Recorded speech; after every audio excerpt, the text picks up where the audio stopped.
Algunas tentaciones son en realidad pruebas, no son cosas específicas para inducirnos a hacer lo malo, sino que son simplemente circunstancias que la vida pone frente a nosotros.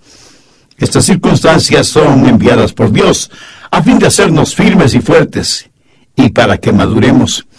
Pero las tentaciones que nos presenta Satanás son generalmente para que hagamos el mal, para que pequemos, para que caigamos. No son para fortificarnos, sino para debilitarnos y finalmente destruirnos. Y es mejor que usted esté listo porque el diablo tiene planes definitivos para sabotear su vida. Él ya ha acabado el pozo en el cual tratará de que usted caiga. Y usted será bombardeado con increíbles tentaciones en cada área de su vida. Por eso es importante que usted aprenda para no sucumbir, para que no sea atrapado en las redes de las tentaciones de Satanás. Y quiero que note 3 cosas importantes. Primera, una posibilidad definitiva. Segunda, una imposibilidad divina. Y tercero, una responsabilidad directa. Bien, primero, una posibilidad definitiva. Verso 13. Cuando alguno es tentado, no diga que es tentado de parte de Dios. Note que no dice, si es que alguno es tentado. Dice, cuando alguno es tentado, porque usted será tentado. Y alguien dirá, no, yo soy un cristiano. ¿Y qué? Jesús fue tentado en todo, como nosotros. Y usted no es inmune a la tentación, solo porque es cristiano. Por el contrario, se aumentarán, no disminuirán las tentaciones. Muchos piensan que si son cristianos, especialmente buenos cristianos, no tendrán ninguna tentación. Escuche, si Jesús mismo fue tentado, ¿quién es usted para que no lo sea? Todos sufrimos y sufriremos tentaciones. El momento en que usted es amigo de Dios, automáticamente se transforma en enemigo del diablo. Y cuando usted abre las ventanas de los cielos para recibir las bendiciones de Dios, el diablo abre las puertas del infierno para maldecirle. Esto es algo que necesitamos aprender lo más rápidamente posible. Algunas veces les digo a los nuevos cristianos, si antes no se han enfrentado con el diablo, es porque él y ustedes iban en la misma dirección. Pero cuando dieron media vuelta, inevitablemente chocarán con el diablo. Tendrán una verdadera colisión con él. Hubo un hombre que trabajaba para un jefe malo, cruel.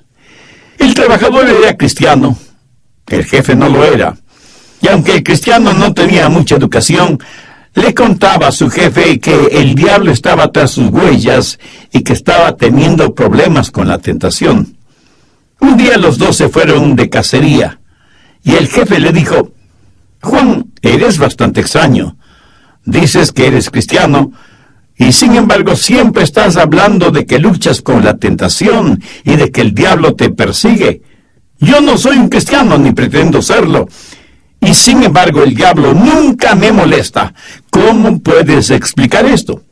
Y Juan le contestó, jefe, suponga que cazamos 2 patos. El uno cae al suelo, muerto.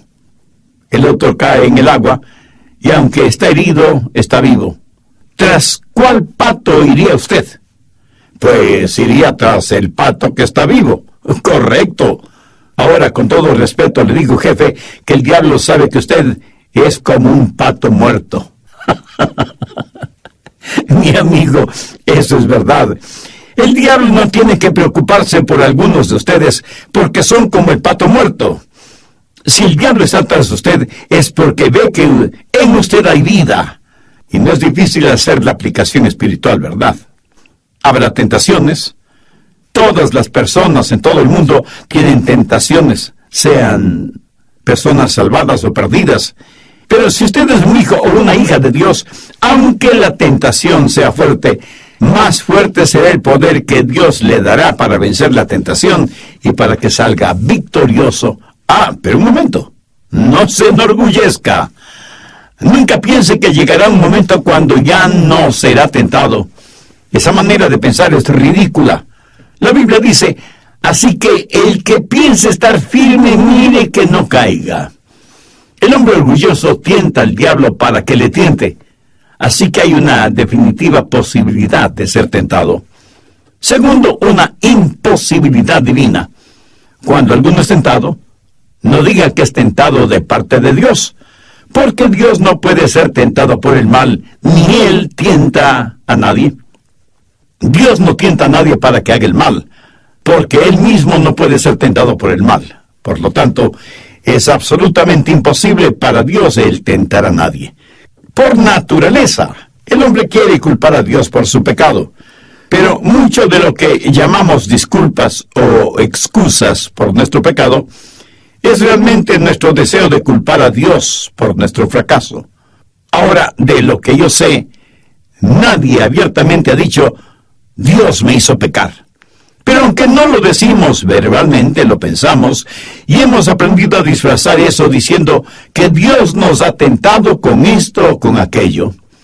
¿Qué es lo que pasó en el jardín del Edén? Adán y Eva pecaron, y Dios vino buscándoles en el huerto para ver si reconocían su pecado. Pero ¿cuál fue la coartada o la excusa de Adán? Dios, la mujer que me diste me hizo comer del fruto prohibido. Como ves, Dios, no fue mi culpa, fue su culpa o la tuya, pero no la mía. En otras palabras, Adán le dijo que Dios era el que tenía la culpa y que lo que pasó es porque Dios mismo le puso en esa situación. Ahora el apóstol Santiago le va a remover el piso si usted trata de culpar a Dios. Dice que hay dos cosas que son imposibles: que Dios sea tentado por el mal o que Él tiente para mal a alguien. No hay nada que Dios necesite, no hay nada que Dios quiera. Es todo suficiente en sí mismo. Y Él no tiene ninguna comezón que el diablo pueda rascar. Y Dios es completamente santo. Es lo opuesto del pecado, la antítesis del pecado. Por eso no puede ser tentado. Y ya oigo a alguien diciendo, un momento, Pastor Rogers, ¿no fue Jesús tentado y no es Jesús Dios? Ciertísimamente. Pero recuerde que Jesús no solo fue Dios, sino también hombre. Jesús fue tentado en su humanidad, no en su divinidad. Y venció a Satanás ejercitando su poder divino como hombre, usando el poder de la palabra de Dios. Por eso dijo, escrito está. Si usted dijera que Dios le ha tentado, tendría la perfecta coartada, la excusa perfecta, porque nadie puede pelear contra Dios. Es decir, todo lo que Dios hace lo hace bien. Si Dios le pone en una situación que está más allá de su control, usted estaría justificado en culpar a Dios. Pero sabe que aún en estos días estamos presentando excusas. Y aunque creo, ya no lo decimos, la mujer que me diste, decimos, el medio ambiente en que me pusiste, las glándulas que heredé, los padres que me diste, la forma en que fui criado, y así por el estilo. Esa es la psicología moderna. El hombre no es malo, solo está enfermo. No es su culpa lo que hace. Es algo que le sucede fortuitamente. ¿Se da cuenta? Nos hemos vuelto muy hábiles inventando coartadas y excusas. Le preguntaron a un hombre, ¿por qué bebe tanto? Y respondió, bebo porque mi mujer solo se pasa fastidiándome todo el día, criticándome todo el día. Así que bebo para escapar de mi mujer rencillosa. Y le preguntaron a la mujer, ¿por qué le critica y le regaña durante todo el día? Y ella contestó, porque lo único que hace es beber todo el día. Y cada persona parece que tiene una coartada, una excusa para justificar lo negativo que hace. Nos hace falta valentía, por lo menos moral, para aceptar las consecuencias de nuestros errores. Tercero, una responsabilidad directa. Santiago, bajo la inspiración del Espíritu Santo, pone la responsabilidad del pecado directamente a donde pertenece. Veamos los versos 14 y 15. Sino que cada uno es tentado cuando de su propia concupiscencia es atraído y seducido. Entonces la concupiscencia, después de haber concebido, da a luz el pecado. Y el pecado, siendo consumado, da a luz la muerte. Amados hermanos míos, no erréis. El pecado es un trabajo interior, interno, algo que sucede primordialmente dentro de nosotros. Ni siquiera podemos decir, el diablo me hizo hacerlo, porque lo que hacemos, lo hacemos nosotros mismos. Santiago habla de seducción. Un hombre inmoral puede seducir a una mujer, o una mujer inmoral puede seducir a un hombre. Pero no está hablando únicamente acerca de pecado sexual. No está hablando solo de adulterio, fornicación o inmoralidad. Pero usa esos pecados como ilustración para toda clase de pecados. Porque, reconozcámoslo, hay algo seductor acerca del pecado. Y quiero que note lo que el apóstol dice sobre la anatomía del pecado para que esté atento al anzuelo del pecado. En el verso 13, Santiago dice, cuando alguno es tentado, no diga que es tentado de parte de Dios, porque Dios no puede ser tentado por el mal, ni Él tienta a nadie, sino que cada uno es tentado cuando de su propia concupiscencia es atraído y seducido. La palabra atraído era una palabra común entre los pescadores, en referencia a los anzuelos y carnadas que usaban para atraer a los peces. El pescador debe saber lo que les gusta a los peces, y eso es precisamente lo que él pondrá en el anzuelo para atraerlos o seducirlos. Santiago dice que cada uno es tentado por su propia concupiscencia. ¿Sabe usted cómo un hombre conquista a una mujer o una mujer conquista a un hombre? Exactamente como un pescador atrapa peces, poniendo la carnada correcta en el anzuelo. ¿Sabe usted que el diablo siempre tiene listo un anzuelo con la carnada que a usted le gusta? En otras palabras, él le tentará con lo que a usted le gusta. Piénselo. Satanás incluso se atrevió a tentar a Jesús. Y le tentó por 3 veces y en 3 diferentes formas. ¿Qué es lo que el diablo estaba haciendo? Pues pescando. Gracias a Dios que Jesús no mordió el anzuelo. Note que primero hay un periodo de enamoramiento. El diablo se acerca a nuestro lado y nos corteja y como que nos hipnotiza con algún pecado. Lo pone justo delante de nuestros ojos. O puede ser lujuria, orgullo, una deshonestidad, una venganza, o un sinnúmero de otras cosas. Es la forma que tiene el diablo para cortejarnos. En segundo lugar, está el consentimiento, cuando usted es atraído y seducido. En otras palabras, cuando usted es atrapado. Verá, no es pecado mientras la carnada está en el anzuelo o aunque usted la vea. Pero mientras es cierto que usted no puede evitar que los buitres vuelen sobre su cabeza, sí puede evitar que hagan su nido en su pelo. ¿Lo comprende? Usted no puede evitar que el diablo ponga tentaciones frente a usted, pero cuando usted la acepta, se efectúa un matrimonio nada santo. Por el un extremo del pasillo viene su concupiscencia, o sea, un deseo malsano, impuro, depravado, y por el otro extremo del pasillo viene la voluntad. Y Satanás preside esta ceremonia. Y cuando la voluntad y la concupiscencia están de acuerdo, cuando la voluntad dice sí a la concupiscencia, Satanás sonríe, juntando esas dos cosas en un matrimonio infernal. Así que primero hay un cortejar, luego viene el consentimiento, luego el matrimonio, luego la concepción, y aunque sea un matrimonio no santo, nace un hijo, que por ser el fruto de un matrimonio anormal, es un hijo producto del pecado. La concupiscencia, cuando ha pecado y da fruto, ese fruto también será pecado. Al principio esto no parece malo de ninguna manera. Después de todo, un bebé ha nacido. Y eso la mayoría de las veces es motivo de regocijo.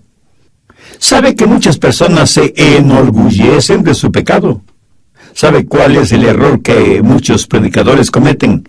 El decirles a los jóvenes que el pecado no es agradable o que no encontrarán ningún placer en el pecado. Mientras tanto, los jóvenes viven en pecado porque encuentran placer y atractivo en el pecado. Creo que hay pastores que, aunque con buenas intenciones, tienen una manera muy negativa de hablar a los jóvenes, diciéndoles que no deben beber porque no hay ninguna diversión en la bebida. Les dicen que no deben fornicar porque no hay ningún placer sexual en la fornicación. Les dicen que asistan a la iglesia donde encontrarán diversión sana, santificada, etcétera, etcétera. ¿Sabe? Eso entristece mucho mi corazón. Nuestros jóvenes son muy listos y despiertos y se divierten a lo grande allá afuera porque han descubierto que hay placer en el pecado. Y la Biblia habla de los placeres del pecado. Y cuando la concupiscencia y la voluntad llegan a un consentimiento, se produce una concepción, y el bebé que nace de ese pecado es real. La Biblia dice que todo tiene su tiempo, aún el placer que produce el pecado. Si el pecado no fuera placentero, agradable, atractivo, nadie pecaría. ¿No le parece? ¿Y qué de usted? ¿Todavía esclavo de su propia concupiscencia? Entonces usted, aunque sea una persona religiosa, no conoce a Dios por medio del Señor Jesucristo, y si aún no conoce al Señor Jesucristo, quiere decir que sigue espiritualmente perdido. El diablo es demasiado astuto como para salir a pescar sin anzuelo y sin carnada. Un hombre iba por un camino llevando una canasta con maíz. Él iba dejando caer granos de maíz al suelo, y una piara de cerdos le seguía, comiendo el maíz que el hombre dejaba caer en el camino. Otra persona que observaba todo esto le dijo, Señor, esa es una manera muy extraña de alimentar a los cerdos. Y el hombre le respondió, oh, no los estoy alimentando. Esa es la forma en que los llevo al matadero. Verá, el diablo tiene una canasta llena de los placeres del pecado y va dejando caer ciertos placeres en el camino de su vida, y usted estará feliz sirviéndose esos placeres sin darse cuenta que está rumbo al matadero, o sea, al infierno. Pero quiero que vea algo más todavía. Quiero que vea cómo se completa todo, porque es precisamente lo que muchas veces dejamos de ver. Verso 15. Entonces la concupiscencia, después que ha concebido, da a luz el pecado, y el pecado siendo consumado, da a luz la muerte. El círculo de la tentación se ha completado. La razón por la que muchas personas no tienen temor de pecar es porque no miran lo suficientemente hacia adelante. No ven a dónde termina el pecado. No ven el cuadro completo del pecado. Usted necesita ver el producto final. Un gran hombre de Dios solía decir, usted puede comer del maíz del diablo si quiere, pero él le ahogará con las tuzas. El pan del engaño es dulce, pero después se transforma en cascajo. Proverbios 23:31. No mires al vino cuando rojea, cuando resplandece su color en la copa. Se entra suavemente. ¿Ha notado que los más atractivos y profesionalmente bien hechos anuncios o propaganda son los de los licores y cigarrillos? Utilizan hermosos paisajes o preciosas flores para promocionar bebidas alcohólicas, o una fogata de un jinete solitario en la montaña para hablar de la compañía que significa un cigarrillo de tal o cual marca. Son comerciales poco menos que hipnotizadores. A los mercaderes de estos venenos no les importa gastar millones de dólares en estos anzuelos y carnadas, porque saben que con ellos usted será atrapado, y mientras más joven usted sea, mucho mejor, porque ellos quieren atraparle para toda la vida. Proverbios 23:32. Mas al fin como serpiente morderá, y como áspid dará dolor. No al comienzo, sino al final, cuando el pecado ha sido consumado. Ellos no quieren decir nada acerca del producto final, o de la consecuencia del consumo de licores y de cigarrillos. Recuerdo que cuando era pastor de una pequeña iglesia, En el estacionamiento de la iglesia pusimos un anuncio grande contra el peligro de consumir una determinada marca de cerveza que era fabricada en esa ciudad. El anuncio era la foto de un hombre borracho con una botella de cerveza en la mano, dormido junto a un tarro de basura, con moscas cubriéndole el rostro y un par de ratas alrededor de él. A los pocos días me llamó el dueño de la cervecería diciéndome que quería hablar conmigo. Y cuando nos reunimos para hablar, él me dijo: «Señor Rogers, el anuncio que ustedes tienen en el estacionamiento es discriminatorio contra nuestro producto». Yo le contesté: «Señor, quiero que sepa que su producto está hecho con lágrimas, mezclado con sangre y con sabor a muerte. Si yo fuera usted, me pondría de rodillas y pediría perdón a Dios». Él se quedó sorprendido. No esperaba escuchar eso. Creo que él esperaba una disculpa de mi parte. Pero el arrogante me contestó: «Bueno, si es así como usted lo ve, le digo que su cartel hace discriminación a mi producto, y eso es más que suficiente para que yo le siga un juicio». Y yo le dije: «¡Magnífico! Yo haré publicar esta foto en el periódico. Usted constantemente está bombardeando a nuestros jóvenes, pintando un cuadro con maravillosos escenarios por medio de la radio, la televisión, el cine, las revistas, los periódicos y los enormes avisos en las carreteras, invitando especialmente a los jóvenes a consumir su producto. Y cuando nosotros ponemos en nuestro estacionamiento un cartel con la foto de un borracho, usted viene a amedrentarnos con un juicio. Mire,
nosotros quitaremos este anuncio cuando usted quite los suyos. ¿Lo ve? Ellos no quieren mostrar su producto final. Ellos no quieren mostrar en sus anuncios a hombres y mujeres, especialmente jóvenes, borrachos, dormidos sobre su propio vómito. Ellos no quieren mostrar hogares destrozados por el uso y el abuso de bebidas intoxicantes. No muestran a los vehículos chocados y retorcidos porque sus conductores estaban bajo la influencia del alcohol. No muestran las salas de emergencia de los hospitales, especialmente durante los fines de semana o durante días festivos, en donde doctores y enfermeras están tratando de salvar las vidas de personas heridas con armas blancas o armas de fuego usadas por personas bajo la influencia del alcohol. Tampoco muestran las fotos de miles y miles de personas en sillas de ruedas que fueron atropelladas por vehículos manejados por borrachos. Eso jamás lo muestran. Lo que muestran es a gente joven, mujeres hermosas, hombres apuestos, unas veces elegantemente vestidos, en impresionantes salones de baile, otras veces en atractivos trajes de baño, en maravillosas playas o en lujosos yates. Ese es el anzuelo y la carnada que lanzan para atrapar a los incautos. El producto final es una obra de arte del diablo. Busque Proverbios 5:3, porque los labios de la mujer extraña destilan miel, y su paladar es más blando que el aceite. Y aquí está hablando de una mujer inmoral, una prostituta. Es una mujer seductora.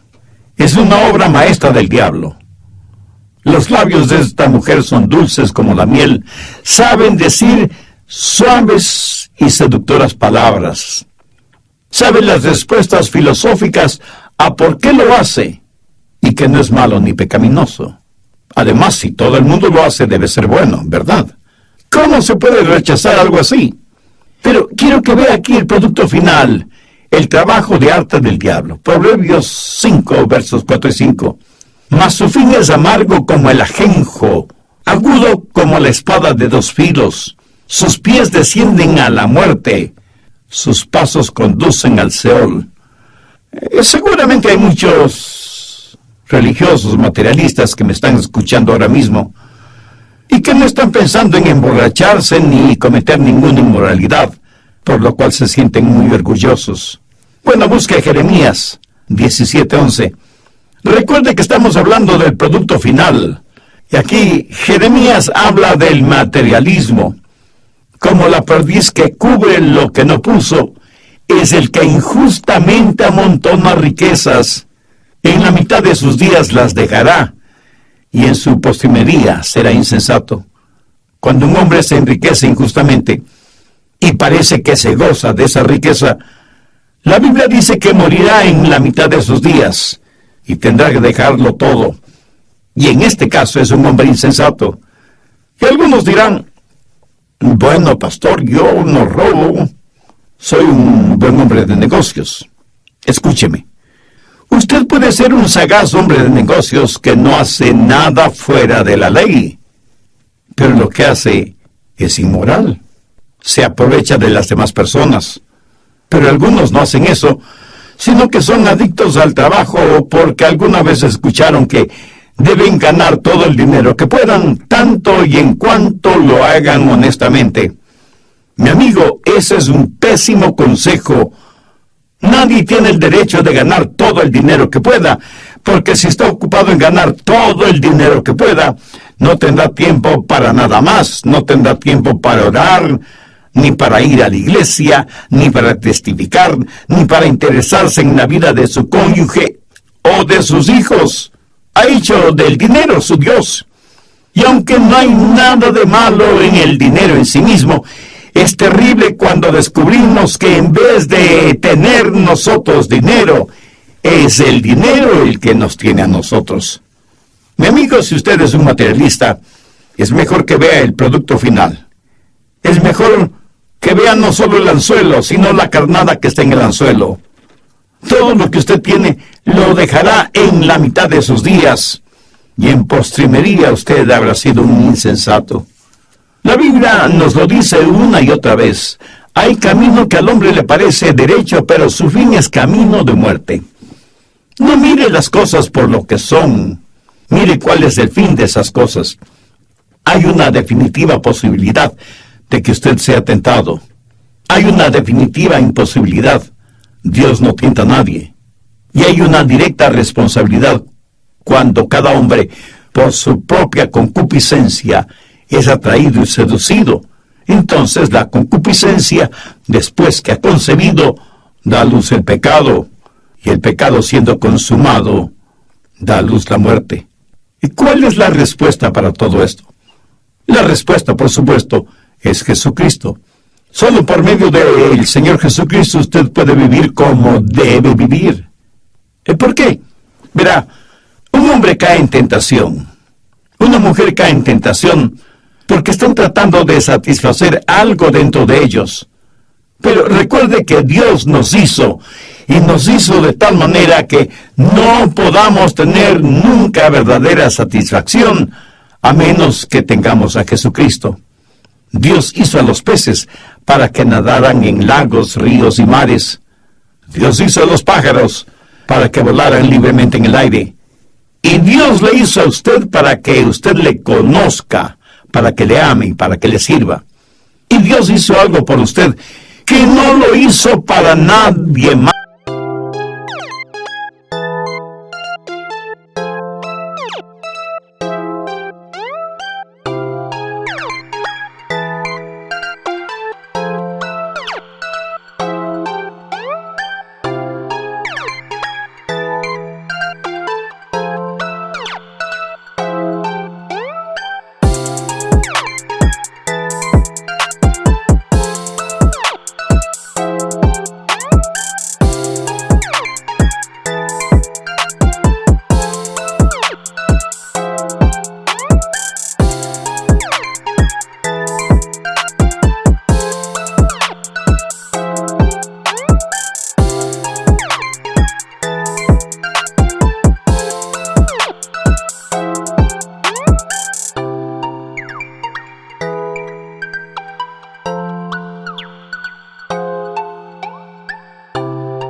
cosas en la creación, Dios le dio de su espíritu. Dios le hizo a su imagen y semejanza, y usted nunca encontrará genuino descanso hasta que descanse en el Señor Jesucristo. Y hasta que eso suceda, usted será como un pez en un árbol o como un pájaro en el agua. Se sentirá desadaptado. Será como una pieza cuadrada, tratando de quedar bien en un hueco redondo. Y el diablo viene y ve ese deseo suyo, y es un deseo legítimo dado por Dios mismo.